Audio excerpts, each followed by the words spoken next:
Welcome to Situational Awareness, a podcast brought to you by MILITARNYI.com. I'm your host Valentina Kuzik, and today we'll talk to Taras Tymochko, consultant of Foundation Come Back Alive, the largest Ukrainian foundation working with Ukrainian military.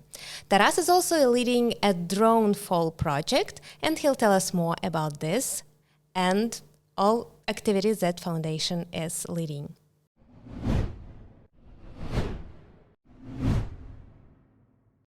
Hi Taras, so the first question would be, how many drones have you taken down during the previous week? Within the Dronefall project? Exactly. So according to our stats, we got around 160, and that's one of the kind of top performing weeks out of the whole project for what that is now almost a year since started. Wow, that's impressive. Can you tell us a little bit more about other projects of Come Back Alive that are active in 2025? What are the foundation priorities now? Well, this year we declared that our top one, I'd say, priority, among others, is the training, developing the capacity for training centers. And our research department, analytical department, along with our training department, are paying a lot of attention towards this topic and towards this chunk of work.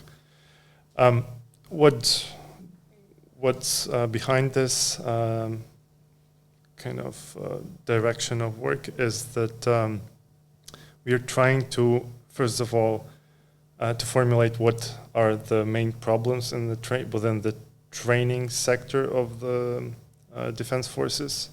What are key issues that we can work on, and how we can manage, or how we can help actually, how we can intervene to make it better.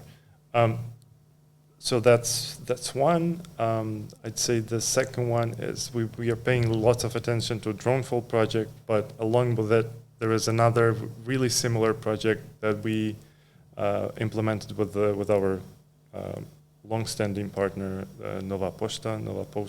Mm-hmm. It's called Rabnemo tak Rabnemo. That's mostly about the coverage of, or the air defense around the air bases, or our anti-aircraft divisions, so covering up our air defense forces. And we almost by coming to the end of this project, but the end of the project is the new beginning, I'd say, since we are saying that we are ending delivery of all the necessary equipment for the Air Forces, Air Force units. But now it's another stage to teach or train the forces to use them, and another stage of trying to improve the capabilities of air defense in protecting their own air bases and divisions. You mentioned that you do have private companies as partners of Come Back Alive. Can you describe a little bit more about the cooperation with private donors and ordinary citizens via donations? So how the overall crowdfunding process is structured? So let's start with the Come Back Alive is very untypical foundation, and this is quite interesting for our international donors or international partners outside of Ukraine. Lots of newcomers to Ukraine, they do not realize that there is an NGO or a foundation that can do what we are doing, and that has as much influence on the warfare as we do. And because mostly internationally it is funded by governments, right? Yeah, in the most cases, you would never think of NGO being involved in the defense system of any country to the extent it is in the Comeback Alive is. So I had this morning had a meeting with one of the government representatives of Nordic countries, and he highlighted this opinion. So this is not kind of my opinion. I'm bringing it, kind of citing him, basically. And this is something that I've heard before from others. This is really important to to highlight, to stress this line, I'd say, that we are doing quite a bit. But your question was about the private companies and private partners. Not only, right? but generally, we know that you attract funding from private companies. Yeah, you mentioned Nova Pochta and probably other companies that you might want to name here. And who else? Like international partners, just citizens who donate funds to you? Yeah, we started as the foundation that mostly collected funds or donations from private citizens. But to this day, it is the ratio of public and business funds is 40 to 60. 40 would be the private individual funds, and 60 from business partners. Ukrainian businesses. Ukrainian, well, in the ratio between Ukrainian and foreign funds would be 90 to 10. It was just by 2024, by the end of 2024, it was statistics look like that. But in 2025, and I think beginning 3 to 4 weeks, month, of 25th, this ratio changed since we started working with one really reliable and really powerful partner called Fritt Ukraina. It's a Norwegian NGO that is looking towards what we've been doing in Ukraine, and they're liking the way Comeback Alive is developing, and I think they're looking up to us. So are they supporting? Helping us, and now the ratio changed 70 to 30, so 30% coming from outside the country. Wow, okay. Are they supporting as well Norwegian defense sector, or are they just crowdfunding for you specifically?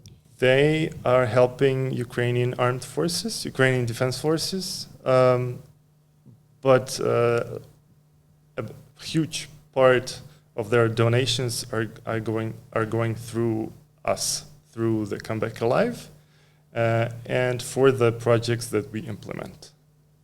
So it's I think this year they donated around 5 million euros for Comeback Alive. Part of it went for Dronefall that I lead, but that was quite important donation that helped us to move forward within this project. Okay, so basically private citizens, private companies, and also other NGOs. Other NGOs, yeah. Any governmental donors in your portfolio? We still are in a really good and tight partnerships or collaborations or communication, let's say, with all the governments, including Ukrainian, of course, partnering for some projects or some issues that we are working on together. Might be within the analytical work, or maybe some projects covering up the issues on some specific topic like air defense or maybe demining or so. Always coordination and communication. But not that much in a financial way.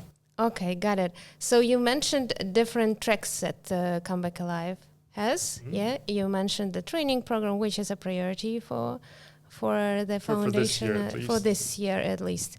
And you mentioned also Dronefall, basically the project you're leading. Are there any other tracks? And if we to compare the share of those tracks, let's say financially in the portfolio, what's their weight? Coming back to the first point that I made about the training, I have to mention a couple other or sub-projects within this one. As when we are speaking about training programs, here it should be uncovered that we have several schools that we support, several training centers that we support, and we are trying to develop their capacity. It includes the electronic warfare school, another on-ground drone school called Varan, of course Yatahan school, as well as others initiative within other training centers. So we are paying lots of attention practically on this matter. What we are doing is not just supply with the resources or the equipment, but also trying to helping to develop maybe or improve the program itself. So we might collect some recommendations from militants, from the units, on what should be improved, what are newcomers to the units lacking of, and we would consider it and pass it along to the training centers. And this way we would make their programs up to date or up to the needs of actual units. Example of Dronefall, Yatahan School opened up the program on the air defense, actually drone air defense. So they are teaching how to use interceptors of air targets. So they started it a couple months ago. Now the program unrolled, and there was, I think, the second. So the second group that they are preparing the training right now, and the second group is now prepared with the use of some pilots that participate in the Dronefall project. So they are actually helping trainers to come and teach at the program. And that is huge, as yesterday they've been doing it on the front line. Today they are teaching the newcomers or to the training center. And that means that the knowledge and experience that are gained by those newcomers is really important information that is really fresh from straight from the front line. So this is huge, this is important, and we do understand that lots of training centers, they are lacking such up-to-date information, or or instructors that used to serve in the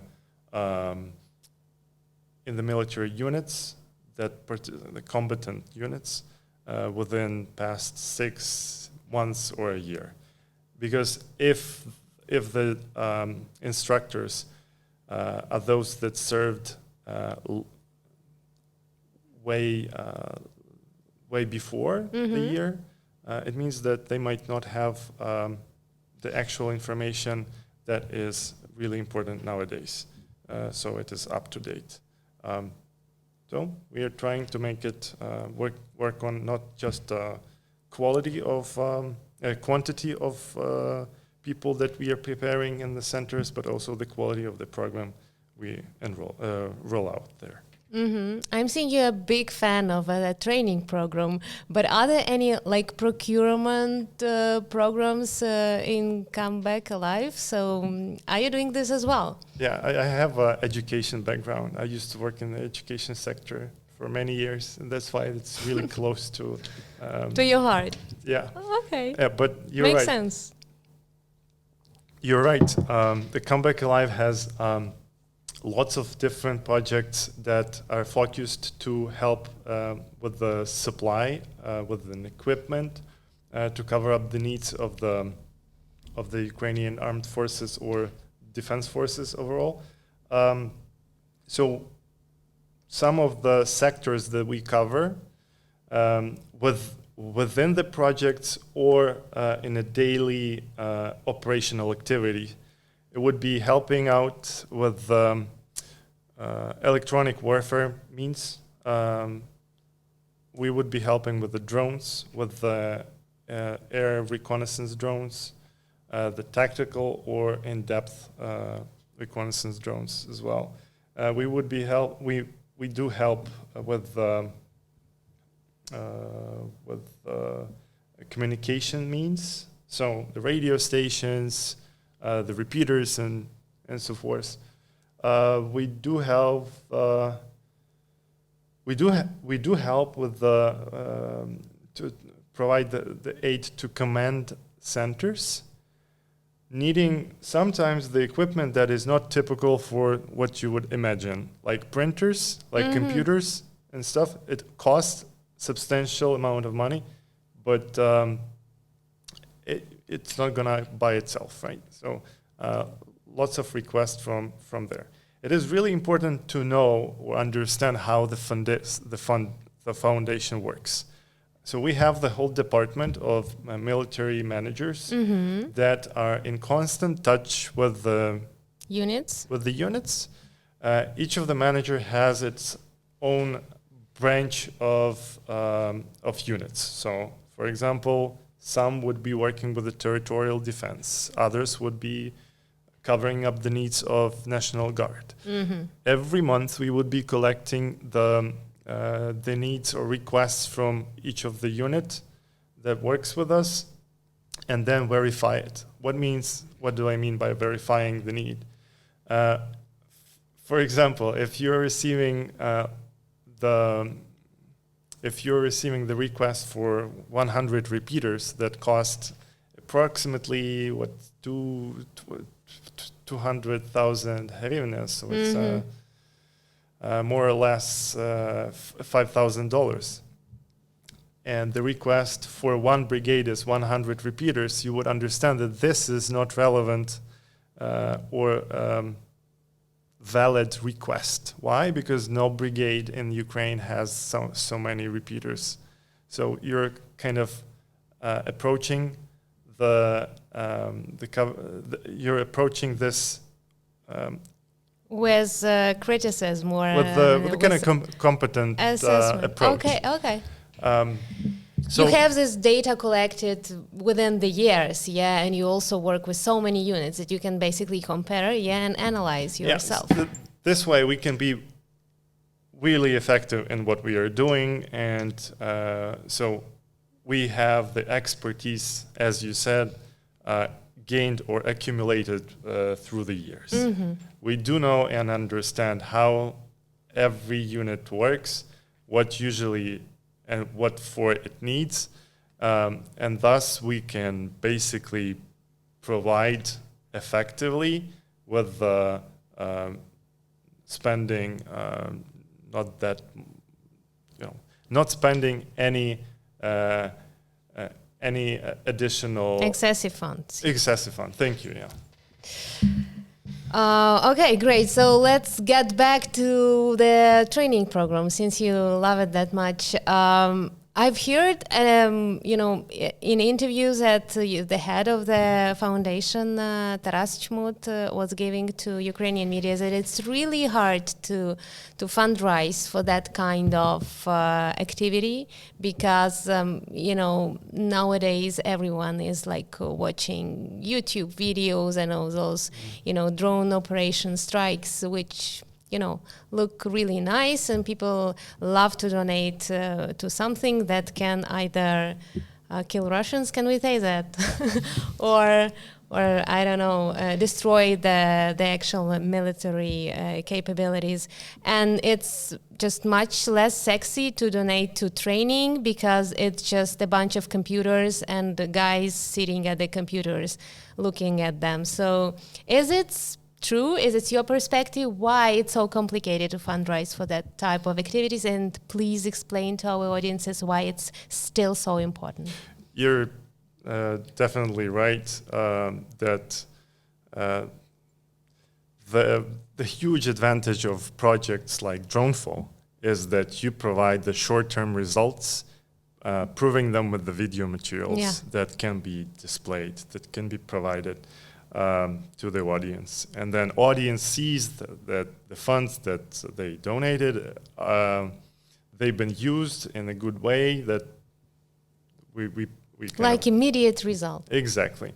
But it is way more difficult to communicate that there are projects or activities that do not have such short-term results. You can provide only the process, kind of the evidence of the process of how it is done, but the result would be seen or not seen. Or not seen at all, exactly, as teaching or training soldiers for keeping them more prepared for the front line isn't something that you can measure or show, or you can make a video interview with so it's more qualitative indicator that you would not be able to measure, show, display, count. And show that relation. Exactly. To So, the result. it wouldn't be straight, straight kind of connection between the actions. It is, Taras said exactly what we are struggling with. It is way more harder to collect funds for those types of projects. But still, we are finding responsible businesses that still do support such activities. And we are lucky to have Kyivstar, we are lucky to have Privatbank that do support activities like that. We are lucky to have the state-owned companies that do understand their responsibility in this. Like Ukernafta. Privatbank again? Privatbank, of course, yes. Like Ukrenergo, like Ukrhydroenergo, like long-standing partners with us and still very effective in what they're doing. So maybe someone would not expect it, but they are really reliable in this way. It's very surprising for me. I didn't know you do work with state companies. I know there's sexy projects like with Oko or Nova Poshta. Yeah. Yep.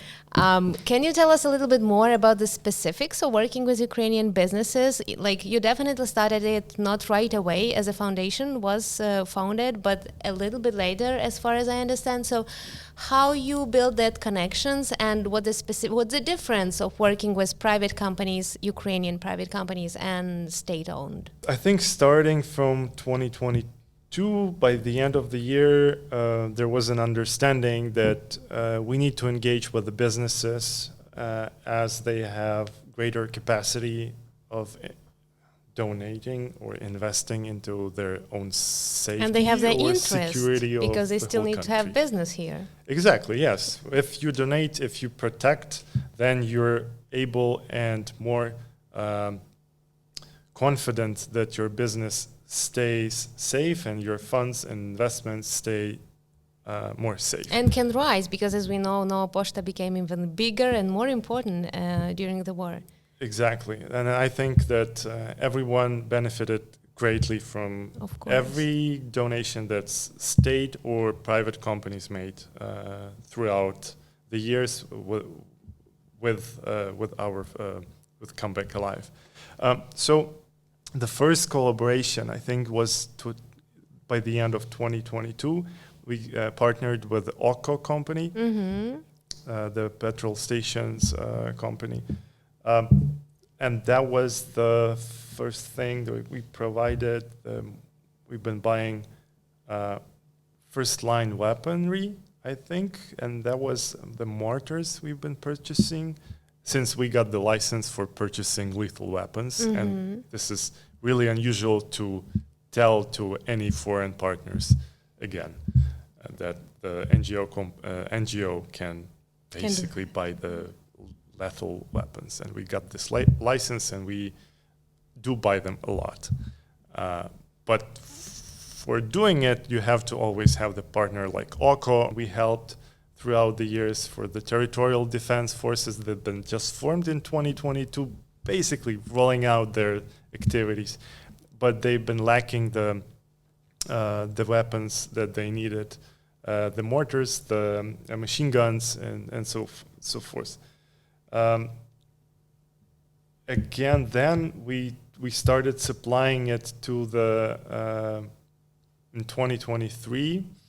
We started helping the Ukrainian assault operation, the summer assault operation of 2023, in supporting, first of all, the new formed brigades that's been on the line, and had the assignment for the forcing the assaulting the enemy's position.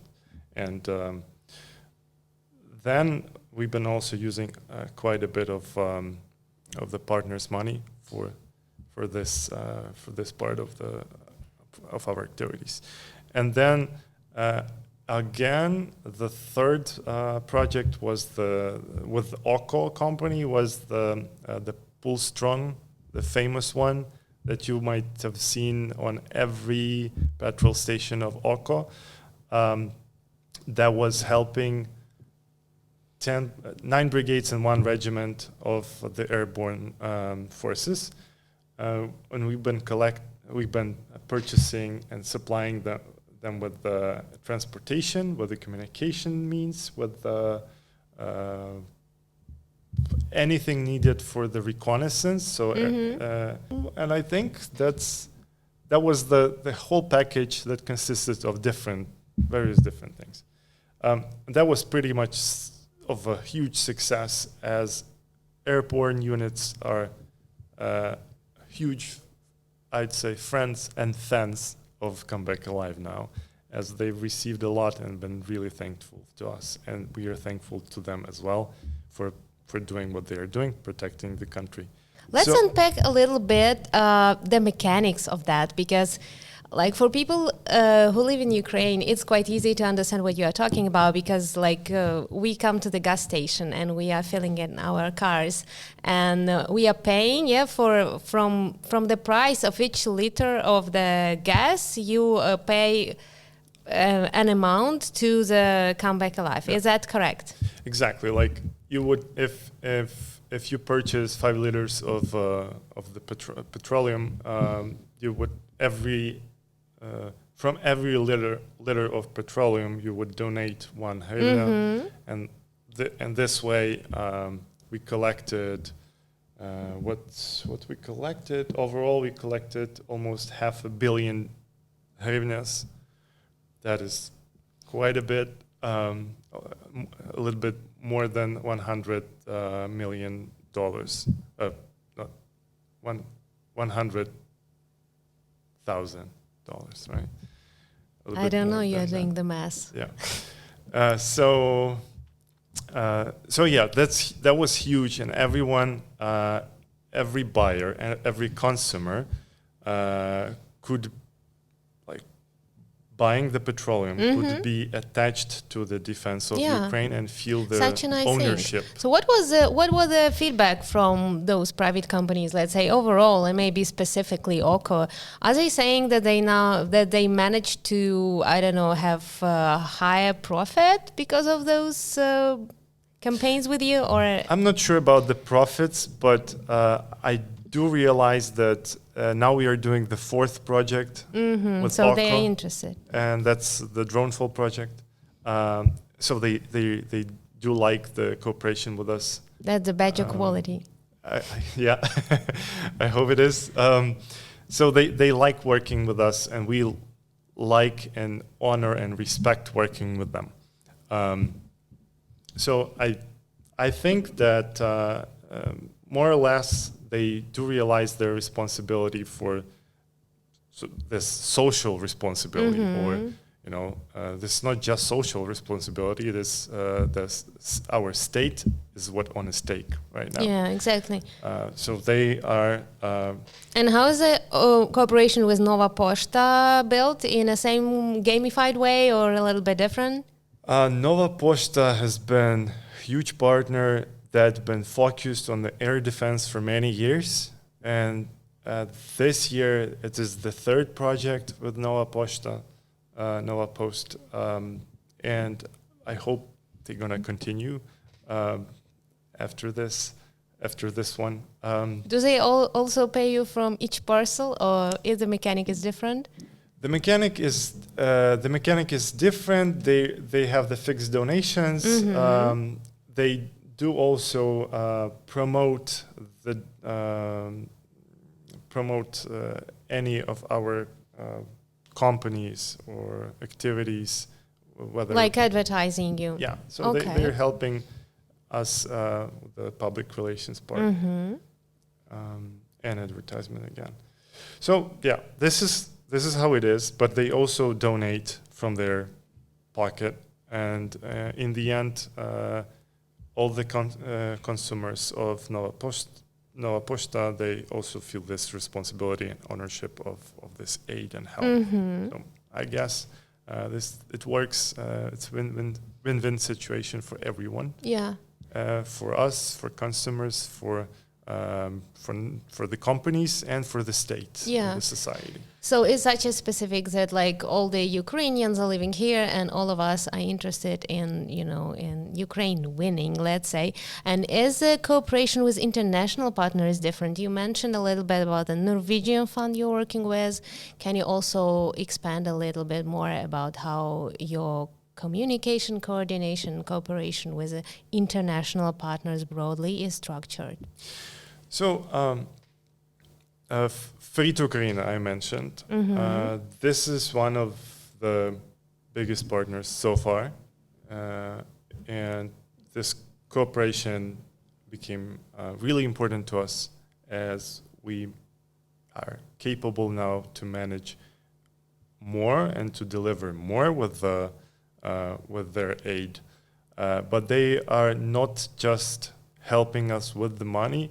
They are also interested to learn the experience of Ukraine and Ukrainian armed forces, the defense forces, maybe using it, I don't know, abroad, maybe kind of sharing with this experience with their armed forces. Well, maybe it's a part of the general preparedness to possible Russian aggression. Well, yes. See, this is the thing that this is bilateral kind of mutual cooperation, and it serves the interest of both. In our interest, we need resources at the moment, but in future, any international partner would need the experience that we collect and we accumulate. Any other private foreign donors you work with? Not that much, what I can recall at the moment. But we are hoping to get in touch with more. We do get requests from abroad more and more, and I think Free to Ukraine and Norwegian cooperation, this partnership, was just the first highlight for the further developments. But I think that more and more partners from abroad are getting interested in Come Back Alive, as a lot of them willing to help, but they do not know, or they are still seeking mechanism of helping Ukraine. And Come Back Alive might be one of the effective one, and the one that is really flexible in mechanics of the aid itself. True. We hope that this podcast will also help to attract international audiences and donors to Come Back Alive. And we know that transparent reporting has been a hallmark of Come Back Alive. Can you tell us a little bit more of how people are checking your reporting? Is it available in English? And what's the overall process? I would formulate like 3 words that would describe Come Back Alive. Not just Come Back Alive is another 3 words, right? But behind that sits I would say, the effectiveness, the flexibility, and the accountability. And the accountability is something that is really important to us, as it is long-term investment into our credibility. So if we are purchasing anything or delivering anything to the front, that means that we have to report it, as the money that we collect are not ours. There is no such thing as funds money or fund resources. All the resources are the collective resources from different sources, like private individuals, as we've been mentioning. So that means that we are carrying this responsibility for reporting how the money were spent and who did we help with and what for. And this is important to us, as we understand that some future potential donors, while seeking where to invest in aid to Ukraine, they are really considerate of where the money going to go and how well it's going to spend and how effective it's going to be. So it is really important to us to show it. So we started posting everything that we collect, everything that we spent, and everything that we deliver on the website. And it is open but for public. You can go to the Come Back Alive website and check what we've been buying, when, what was the amount of payment, or the same thing with the delivery. Whom do we delivered it, on one basis, what was it part of any project, or was it just a regular activity? And you can go check it. You would see the amount of the delivery to every unit that is of a Defense Forces of Ukraine. And this is something that we value a lot, and we will keep doing, as the war is getting, it seems to be long and not something that's going to end tomorrow. So we need to keep ourselves accountable to whatever we are doing to keep the trust from the society and from any potential partners. Do you have any feedback from people that? We've been thanked for this kind of option. Is anybody complaining? No. Well, some people on the website, you might find lots of comments like claiming that you collected money for something and you didn't show where you spent those. But whenever we receive the comment like this, like a tricky question or like a provocation, you can just go online, select where the money that been mentioned about went to, and just copy the link and paste it under this comment.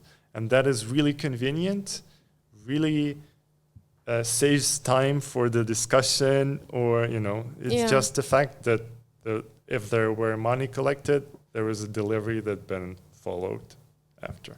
And I can second that, because I can say that we do have investigative journalism very much developed in Ukraine, and like people generally curious about how money are spent. Those stories are everywhere. So I didn't hear any kind of scandals about Come Back Alive or anything that you got like real grounded accusation or something. So thank you for that. And we've talked a little bit about the trends. What is Come Back Alive is paying attention on now. Can you tell us a little bit about the trends in funding that you receive, as it's like the general amount of funds declining or rising? I do understand and appreciate that the needs are probably higher maybe, because it's a long war, but can you expand on that as well? In the beginning of the full-scale invasion in 2022, all the resources, it seems that everyone of the civilian population really wanted to be attached to the defense sector and wanted to contribute just, as much as they could. Some were volunteered to join the military.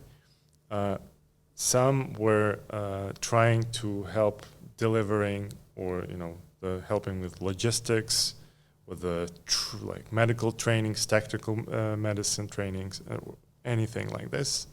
But some, most part of civilians were able to donate, and this way, in the first year of Come Back Alive, we've been receiving lots of funds from mainly civilian individuals. By the middle of 2025, as of today, we are receiving less than we usually received from the individuals, but still it is a huge part of our donations and incoming donations and funds.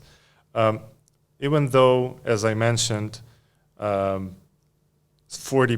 of all the funds are coming from the civilians, 60s from businesses, it doesn't mean that we are not that we are staying on the same level or declining in our collections of donations. If you look at our yearly planning, the previous years we had the annual plan for collecting donations was 350 million per month. This year it's 375. So we are scaling up, and we do understand all the risks that we might not collect at all, but every year we do manage to kind of reach the plan, to reach the point that we planned. So this is one of the things. Really important is to take into consideration what is happening around in the world and what is happening in Ukraine as well. All the events that might not seem to be really attached to the situation in Ukraine or in the front line sometimes play a really crucial role in collecting donations.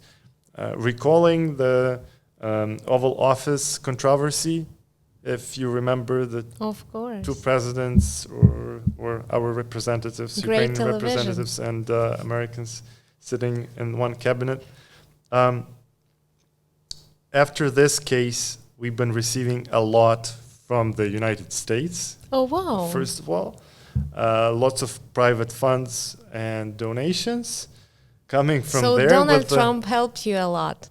Well, he provoked more funding to come in, as he usually does. And that's what he is known for provocation. And that's what, if I'm not mistaken, he usually says he's good at, to provoke the good deal. So that was one of the good deal to help accumulate more funds. Another thing is that we do collect, another trend would be if the air raids are more often, you would pretty much receive more funding, more donations for the projects connected to the air defense. So the worse the better, kind of. Yeah, it's nothing to be proud of, but it is how it works. This is the stats. And with the extent of air raids that we have, we are receiving more funding for the Dronefall projects or any other air defense projects. As for the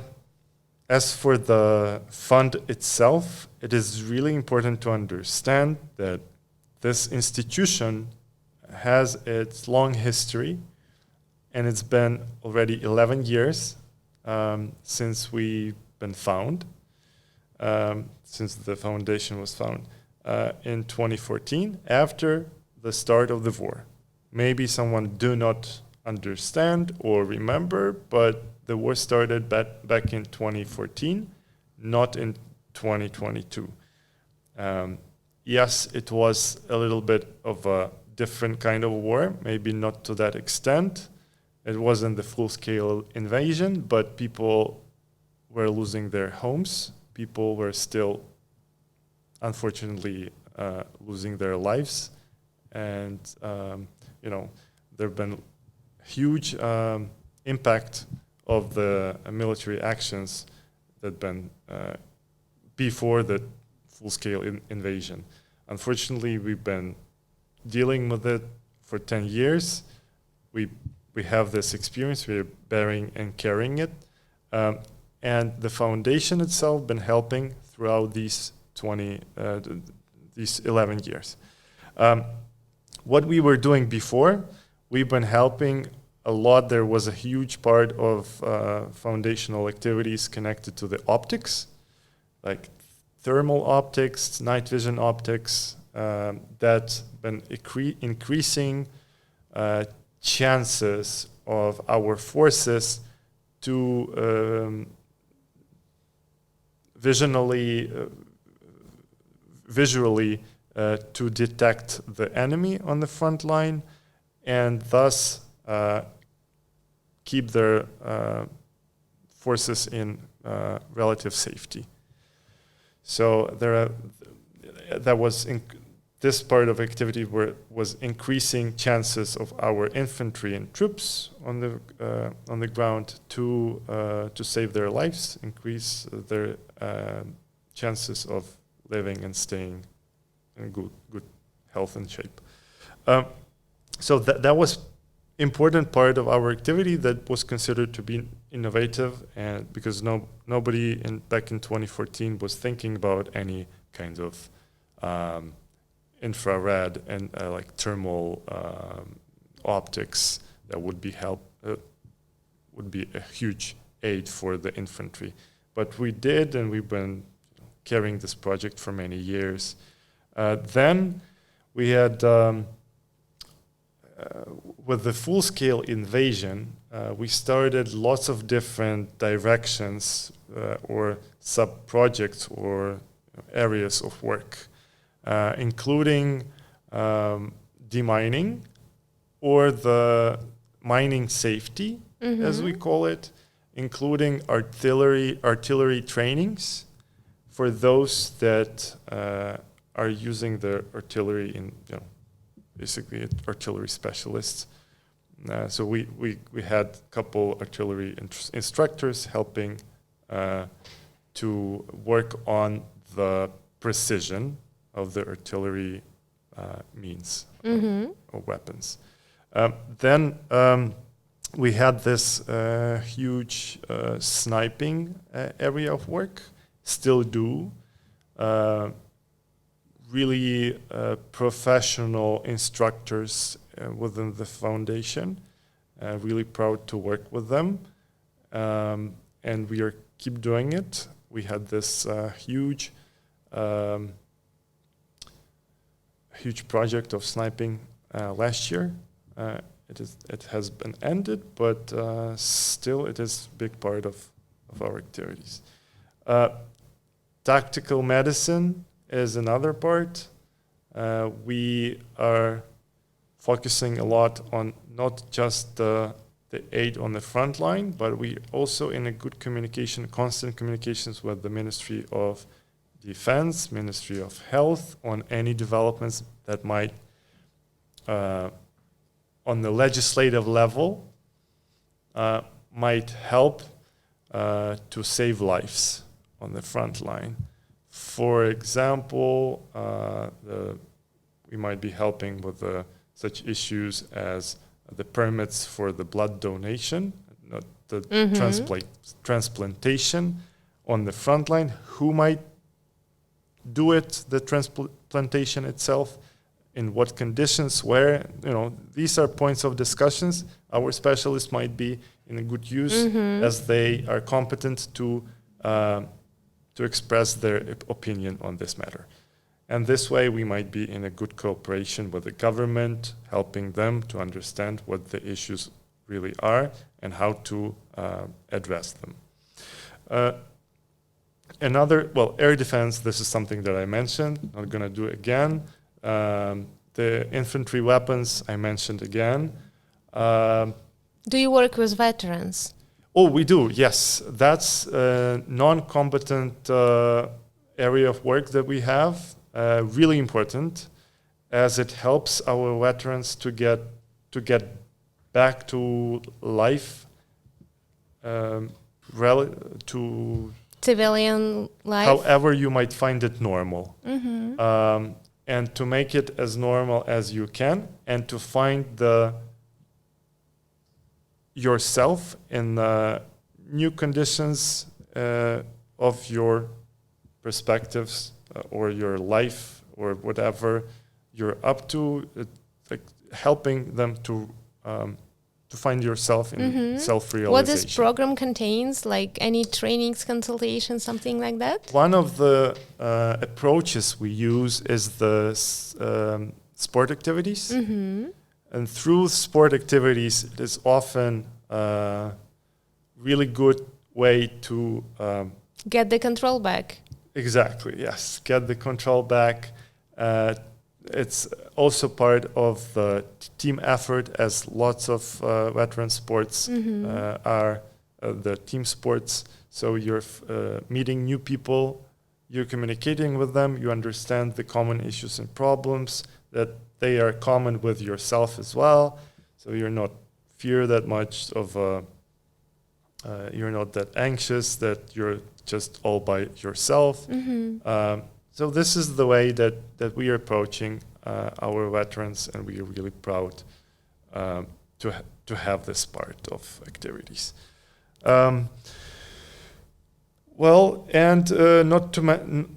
Also we have to mention the cooperation with the government on lots of different activities, lots of different issues. We're in constant touch with the Ministry of Defense. We're in constant touch with the Ministry of Strategic Industries, or the whoever is attached, any government agency that is attached to us. Sometimes we are looking for support for those activities that are not really, as you said, sexy, right? But there are always state companies, again, that might be of good help to us, as I mentioned before. But I forgot to mention Ukrzaliznytsia, I think. That is crucial partner to us, as we had huge... There's Ukrainian Railways. Ukrainian Railways, yes. They've been helping us with the project on delivering the transportation for the evacuation of wounded combatants. Great project, and of a high demand still. We hope to continue on this matter as well. So this is how it looks. This is how it was, and we're looking in future to develop more activities. We are looking for different directions, for new ideas for projects. We are keeping eye on the front line, on the dynamics of how the war is rolling out, and learning, analyzing basically whatever is new, and whatever the new technology is there, or whatever new issue pops up. Of course. So we are always there to either use the new technology and promote it, help to develop it, and scale it up, or if there is the new issue that needs to be resolved, we are there and trying to find the way that we can be helpful with. Yeah. We wish you good luck. That sounds really impressive. And thank you for taking care of those people who are serving us and who served us. And I think I can even say thank you for your service. Thank you for being with us. Thank you. It's been a pleasure.